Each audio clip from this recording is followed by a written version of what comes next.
اعتراض نمبر 12، ارتقاء کا نظریہ زمین پر زندگی کی آغاز کے بارے میں ہے۔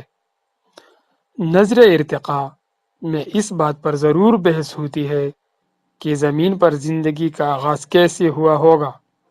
مثلا یہ کہ آیا زندگی سمندر کی گہرائیوں میں موجود گرم پانی کے چشموں میں پیدا ہوئی، کون سے حیاتیاتی مالیکول پہلے وجود میں آئی وغیرہ۔ لیکن یہ نظریہ ارتقاء کا بنیادی نقطہ نہیں ہے۔ ارتقائی حیاتیات بنیادی طور پر اس بات پر بحث کرتی ہے کہ آغاز کے بعد زندگی میں کیا کیا تبدیلیاں آئی۔